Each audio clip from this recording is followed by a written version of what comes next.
Had a lot of questions recently about my mid-rise scissor lift, so let's talk about it as I swap out the rubber mats that are underneath it currently. The reason I need mats underneath this lift is because it is mobile and it is not bolted down, so if I try to pull a car on this, on my polyaspartic floor without the mats, the whole lift just slides forward. The mats that I'm using currently are about 1/2 inch thick, and these new mats that I found are from Rubber Cal, and they're about 1/4 inch thick. Pretty stoked I found long enough mats. This was actually just a single mat that I ordered off of Amazon, which I will link in the foryoubud.com page. Each of these base plates are 21 inches long by about 61 inches long, so I was able to just cut this mat right down in half, and now we have 2 perfect lift mats. Let's swap them over. This KATOOL X90E scissor lift has an electric release. It comes with the lines, it comes with the control box, peak a gander up in here. So this is the motor, and then we have a reservoir right underneath, 220 volt. This does work at 60 hertz. It will work in America perfectly fine. I contacted KATOOL and made sure of it. It does come with all the electrical. It comes with this hydraulic line. All you have to do is fill it up and have an outlet if you're going 240 volt,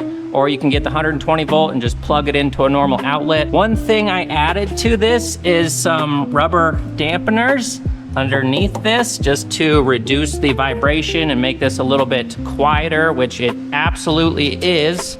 Peek a gander up in here and you can see the electrical portion. So all of this was already wired up, which I did check the tightness on all the wires, but the only thing that's not wired up when you get this is the limit switch. If we look over here, we can see the hydraulic lines to both of the rams underneath and then the electrical coming through. So I did wrap up the electrical in this sleeve, and then I bought this little bumper ramp just to protect the wires. This comes with wiring to just hardwire, but I did attach a 240 volt plug and then installed this 240 volt circuit right here, so it works out really nicely. I did cut holes and install grommets for all the wiring, but you can just run it through right here. This KATOOL lift comes with basically everything you need. We have some casters right here and a little pull bar so you can move it back and forth, which I'll show you in a second here since I have to swap out the mats. These crossbars right here have some welded bars attached to them, and those are used to actually lift it off of the ground. Just switch this guy on, and I have to lift it up a few inches. We'll go about 1 foot, and as I lift it up, you can see the cross beams actually pivot. Wheelie boys.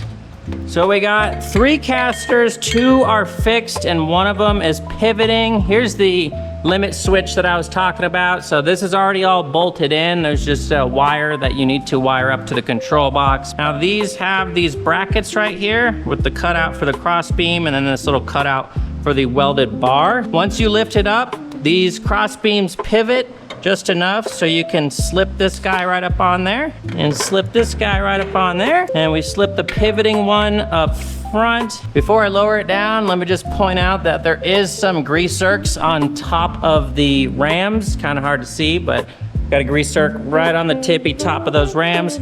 We also have some grease zerks right here and right here, so there is spots to grease this up. Definitely want to grease it, maintain it, keep these bottom plates nice and cleaned up. For all the slide points on the base, you want to keep the base plate super clean, and then we have these little nylon blocks right here. So you want to use some dry PTFE lube on these sliding surfaces just to keep some nice lubrication on there, and then just red grease everywhere else. When you push down, it actually raises up a little bit to release the locks, and then it'll start going down. So as it goes down, you can see the cross beams pivot, and it actually pulls up the lift off of the ground, just like that. We should have clearance to move this guy. I'm doing brakes on a Land Rover Discovery, and it's a big boy, so I need to slide this lift forward just a little bit, as well as swap out these mats. Now this is kind of difficult to move. It's very heavy, but it is movable.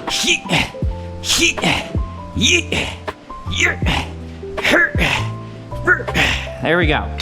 Since this is a pivoting caster, you can easily go left or right and then forward or back. I'm just gonna move her a smidge. That should be good enough. If you want a fantastic place to hold this bar right here, Toolcraft Organizers makes an XXL pry bar holder. This is 3D printed magneto holsters. Beautiful company with beautiful products. Highly recommend. It works so nicely. Got some magnetic hooks to hold the caster wheels. And then up in here, I have another magnetic hook to just take up the slack in the wire and the hydraulic line there.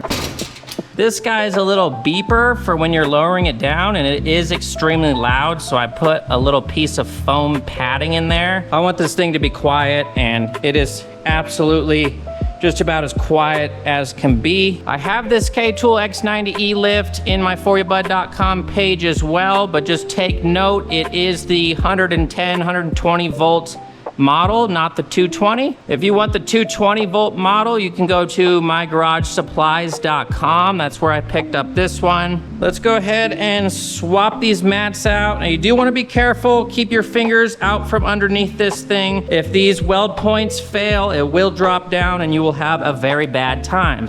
Pull these guys out. It's going to be much easier having just one piece under each side. We're going to like that. Move this guy out the way. We'll move this guy out the way. We want maximum grip, so clean surface is good.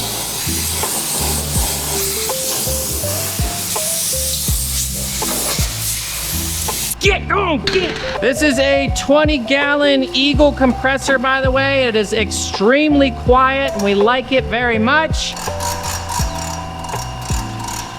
This is a Bluebird hose reel, which we also like very much. I have also installed a relay to my garage door opener with a little sensor right here and a reflector right here. So when I have a car on the lift and it's lifted all the way up, stand by, shh. So this laser beam reflects off of this reflector right here and keeps power to the garage door opener. But when I block it, there we go. It switches off that relay, which kills power to the garage door. So that way, if I have a car all the way up on the lift, it will kill power to my garage door, so it won't accidentally open when I have a car up on the lift, because that will be bad. My garage door will hit the vehicle, and we don't want that. Let's check the fitment on these mats now. She fits well. Beautiful. So 21 inches. These are 24 inches wide, so we have a little bit of room on each side. You can just kind of eyeball that. I actually measured these mats at like 60.5, and the length of this is 61 inches. The base plate is, it's just about the same length, so this is perfect. This is already so much easier than using the other mats. Lining up 4 mats versus just lining up 2. Eyeball this, nice and centered. Obviously, it doesn't need to be perfect, so we have to go up first to pivot the casters off of the lift. Should be enough right there. You just easily take these guys off. Put these back onto the control box here. Nice little storage for you. Super strong magnets. Now we can lower her down. Just gonna raise her up a little bit and slowly go down. Actually, let me show you the internals. So you can see we have locks right here.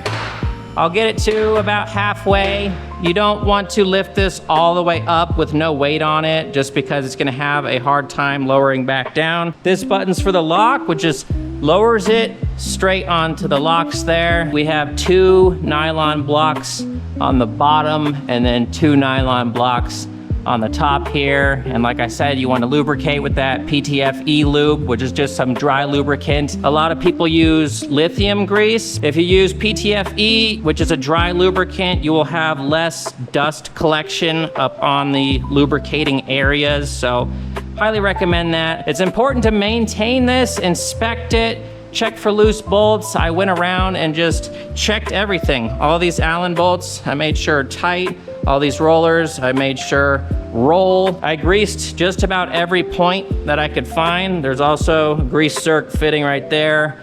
and then one on the other side. There's plenty of spots where you can grease this up. Since these cross beams connect both sides, they lift up and down completely even. You're not gonna have any issues with one side lifting up more than the other. Here is the grease zerk on top of the ram. Here's the grease zerk on top of this ram. You wanna make sure this cylinder right here is nice and clean. The hydraulic fluid that I used is some AMSOIL ISO 46 right here, and you want to drain and fill the first time you do it, probably 3 months after you fill it and start using it, and then after that you can probably do every year or so, but it depends on how often you use it. You can't just run the same fluid for life. You could run into issues, so keep that in mind. We got this little lever right here, and they swing down like that. So when you're pulling on a car, this is a nice little ramp for you. And if the car's long enough, you need the length, you can lock these up into place and then put your lift blocks here. The one thing I don't like about this lift is the blocks that they give you are basically garbage. I don't think these are rated for 8,000 pounds. So you definitely want to get some better lifting blocks. I got some right here, which I will also link in my forybud.com, but these are actually rated for 8,000 pounds, and you can see they're much bigger than the ones they give you. I was having to stack these lift blocks to lift up some cars, which you are not supposed to do. These squish down a lot less than these since they're actually rated for 8,000 pounds. Highly recommend getting better lift blocks immediately for this lift, but other than that, that's basically all you need.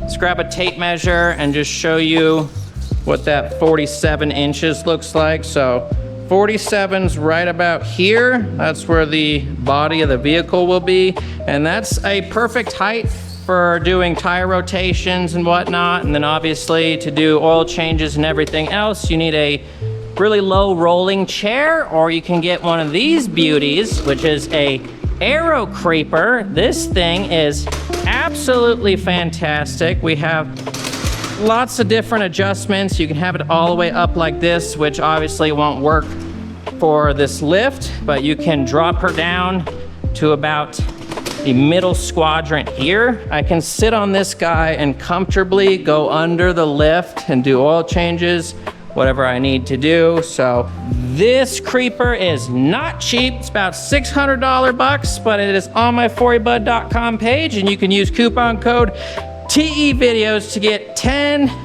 maybe 15% off, I forget.